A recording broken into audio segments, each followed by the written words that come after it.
नमस्ते विद्यार्थियों, चलिए मैं आपके सामने ज्योग्राफी 12th क्लास का मॉडल पेपर डाल रहा हूँ। संभवतः उसमें बहुत सारे क्वेश्चंस आपको बोर्ड एग्जाम में मैच होंगे। तो शुरू करते हैं। कौन कौन से क्वेश्चन मैंने इसमें इंक्लूड किए हैं। पहला क्वेश्चन है, नव निश्चयवाद व पर्यावरण निश्चयवाद को समझाना है आपको। इसकी डेफिनेशंस देनी है, उसका मीन्स बताना है। फिर इसके बाद में सेकेंड क्वेश्चन दे रखा है मैंने, नियतिवाद और संभववाद। नियतिवाद और संभववाद क्या है, इसके बारे में आपको टिप्पणी लिखनी है। फिर थर्ड क्वेश्चन जो दे रखा है मैंने दे रखा है, मानव भूगोल की परिभाषा, प्रकृति और विशेष क्षेत्र। मतलब मानव भूगोल जो है उसकी परिभाषा क्या होगी, उसकी प्रकृति कैसी है और उस विशेष क्षेत्र कौन कौन से हो सकते हैं, किसी एक पर आपको तैयारी करनी है। फिर है फोर्थ क्वेश्चन, जनसंख्या वितरण एवं घनत्व को प्रभावित करने वाले कारक बताने हैं। जनसंख्या वितरण एवं घनत्व को प्रभावित करने वाले कारक बताने हैं। फिर क्वेश्चन नंबर 5 है, जनांकीय संक्रमण को विस्तार से समझाना है। फिर शॉर्ट डिस्क्रिप्शन टिप्पणियां हैं, जनसंख्या वृद्धि, जनसंख्या परिवर्तन, नॉमेथेटिक और इंडियोग्राफिक में अंतर, ये बताना है। क्वेश्चन नंबर 8 जो है, लिंगानुपात, इसकी गणना और लिंग संगठन क्या है, ये बताना है। जनसंख्या से संबंधित है। फिर है क्वेश्चन नंबर 9, जनसंख्या पिरामिड को विस्तार से बताएंगे। जनसंख्या पिरामिड कैसे तैयार होता है उसके बारे में बताना है आपको। फिर है आपका क्वेश्चन नंबर 10, प्राथमिक क्रियाएं, कृषि के प्रकार, जलवासी और वाणिज्य, पशुधन पालन क्या होता है, शॉर्ट टिप्पणी तैयार करनी है इसके बारे में। क्वेश्चन नंबर 11 है, विनिर्माण उद्योगों की विशेषताएं एवं वर्गीकरण, इनका वर्गीकरण करके बताना है। फिर नेक्स्ट क्वेश्चन है, उद्योगों की अवस्थिति को प्रभावित करने वाले कारक। उद्योगों की अवस्थिति को प्रभावित करने वाले कारक बताने हैं।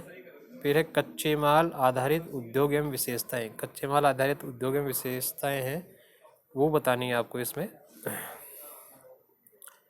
फिर लोहा इस्पात एवं सूती वस्त्र उद्योग का संक्षिप्त परिचय देना है। तृतीय क्रियाकलापों के प्रकार एवं पर्यटन को प्रभावित करने वाले कारक, इसको डिफाइन करना है आपको।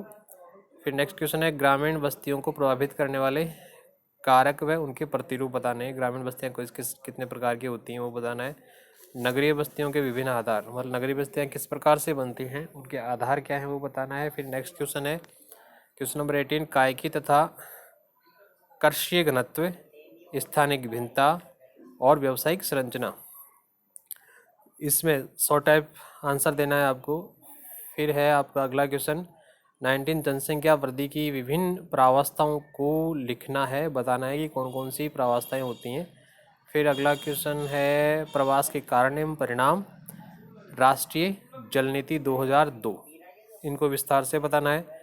फिर 21 क्वेश्चन जो है, गैरिसन नगर, ग्रामीण बस्तियों के लक्षण और प्रकार, ये आपको डिटेल में बताना है। फिर क्वेश्चन नंबर 22 है, भू संसाधनों की पर्यावरणीय समस्याएं और निदान,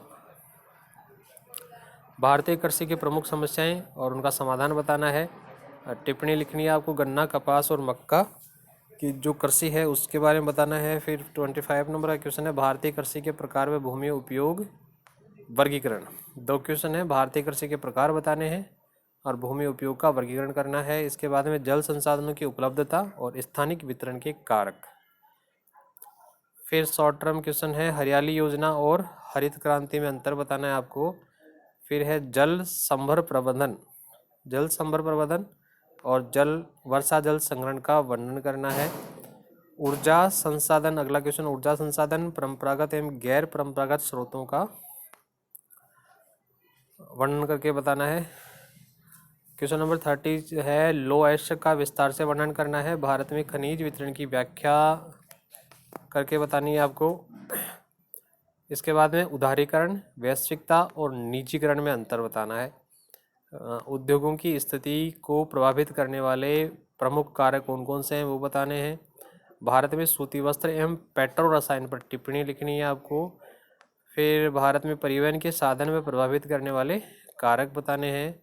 संक्षिप्त टिप्पणी लिखनी है, पाइपलाइन परिवहन, पवन हंस और BRO, इसके बारे में बताना है। फिर सड़क परिवहन के प्रकारों के नाम लिखते हुए संचार के प्रमुख साधनों का वर्णन करना है। सड़क परिवहन के जो प्रकार हैं उनके बारे में, फिर संचार के साधनों का। फिर अंतिम क्वेश्चन दे रखा है, डियर धारावी क्षेत्र में मुख्यतः निर्माण कार्य कैसे होता है? भूमि निम्नीकरण किसे कह सकते हैं? भूमि निम्नीकरण की प्रक्रिया कैसे होती है? और नगरीय अपशिष्ट निपटान पर एक लेख लिखना है। अगर आपको पेपर पसंद आए तो लाइक और शेयर जरूर करें, कमेंट बॉक्स के माध्यम से मुझे बताएं। जब आपकी एग्जामिनेशन लगे उसके बाद मुझे तुरंत रिप्लाई करके बताएं। जय हिंद, जय भारत।